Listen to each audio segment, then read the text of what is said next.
everyone. Welcome to the news update on VOP TV. I'm Moses Humphrey. President Bola Tinubu has returned to Abuja on Thursday after a 7-day trip to Saudi Arabia for the Saudi Africa Summit and a stopover in Guinea-Bissau for the West African 50th Independence Day anniversary. That's for the West African country's 50th Independence Day anniversary. Now, Tinubu, who attended the November 10 summit, also held series of business and investment parleys with Saudi Arabian authorities and prospective investors in Riyadh. Now, do recall that Tinubu arrived in Bissau on Thursday for the ceremony and was welcomed at the event, which he attended at the invitation of President Embalo. Tinubu, alongside other heads of state and government, joined in the festivities in Bissau, the country's capital. The Osun State Governor, Ademola Adeleke, on Thursday suspended the Chief Judge, Justice Oyebola Adepele-Ojo, replacing her with Justice Yinka Falabi in an acting capacity. Now, this is despite an interim injunction by Justice Dele Peters of the National Industrial Court sitting in Ibadan, restraining the governor from removing the Chief Judge or terminating her appointment. Justice Peters ruled on a motion ex parte filed by Justice Ojo through her counsel, Oladipo Olashope SAN. Adeleke, the Attorney General and Commissioner for Justice, the Osun Judicial Service Commission, and the Accountant General are the defendants. But the governor, in a statement by his spokesperson, Olawale Rashid, said the Chief Judge's removal followed his approval of a resolution of the House of Assembly. According to him, the House asked Justice Adepele-Ojo to step aside pending investigation of allegations of misconduct, abuse of power, corruption, and disregard for the rule of law against her. The Court of Appeal in Abuja has declared the last governorship election in Zamfara State inconclusive. The election, which produced Dauda Lawal of the People's Democratic Party as winner.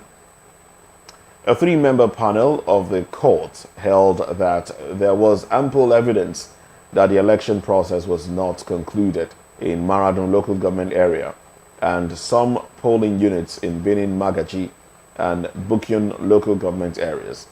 In the lead judgment, Justice Saibel Wankagbagi set aside the return of Lawal by the Independent National Electoral Commission, INEC, and ordered the commission to conduct fresh elections in the affected local government areas. The judge held that there was evidence that results were not fully counted and result sheets not properly endorsed as legally required. She also held that INEC was wrong to have announced the results from the affected polling units based on the result it retrieved from its results viewing portal, IREV, which is not part of election result collation system.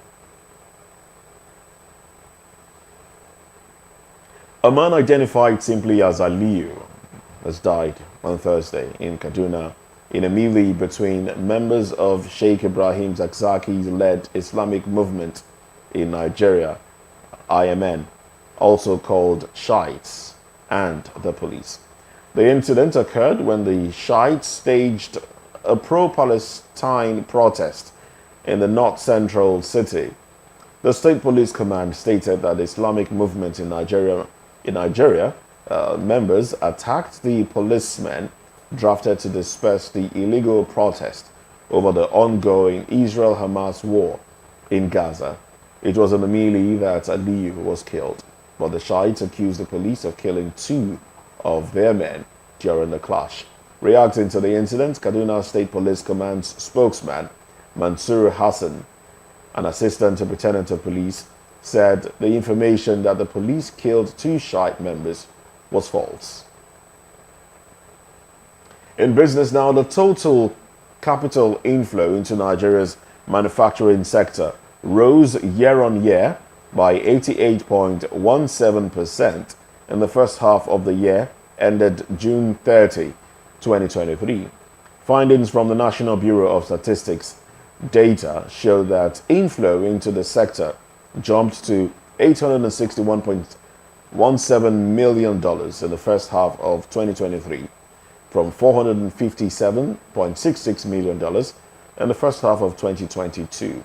The data also showed that the share of inflow to the manufacturing sector to the total capital inflow for the 6-month period rose to 39.81% in the first half of 2023 from 14.73% in the second half of 2022, representing a 25.08 percentage point increase. The inflow through the sector increased quarter on quarter by 136.2% to $605.04 million in the second quarter of 2023, as against $256.12 million in the first quarter of 2022. Now, this also represents 58.73% of total capital imported in the second quarter of 2023. The sectoral breakdown shows that the manufacturing sector recorded the highest inflow during the period, followed by the banking sector, which attracted $499.14 million. And in sports now, the Super Eagles on Thursday forced Crocodiles of Lesotho to a 1-1 draw at the Godswill Akpabio Stadium in a crucial World Cup qualifiers. The first half ended goalless despite massive pressure from the Eagles. The away side came into the second half with more determination and got the first goal of the match through Mkwanazi in the 65th minute. However, Nigeria equalized through Semi Ajayi's goal in the 67th minute to secure a draw. Nigeria's boys will hope to secure a win against Zimbabwe on Sunday. In foreign news now, Indonesia is facing a renewed refugee crisis after the arrival of 3 boats in as many days with nearly 600 Rohingya people on board. Now, 2 of the boats, the first with 146 passengers and the second with 194 passengers, were able to land on beaches in PD on Aceh's east coast on Tuesday and Wednesday, with refugees, including women and children, pictured collapsed on the sand after reportedly spending a month at sea. On Thursday, a third boat carrying some 249 persons was met with resistance from locals in Berrien, who refused to allow it to land and pushed the vessel back to sea. Now, when the boat tried to land a second time, a little further south at Maura Batu, and refugees staggered onto the beach. They were lined up and escorted back. Fishermen at the beach handed some of the refugees packets of food and bottles of water.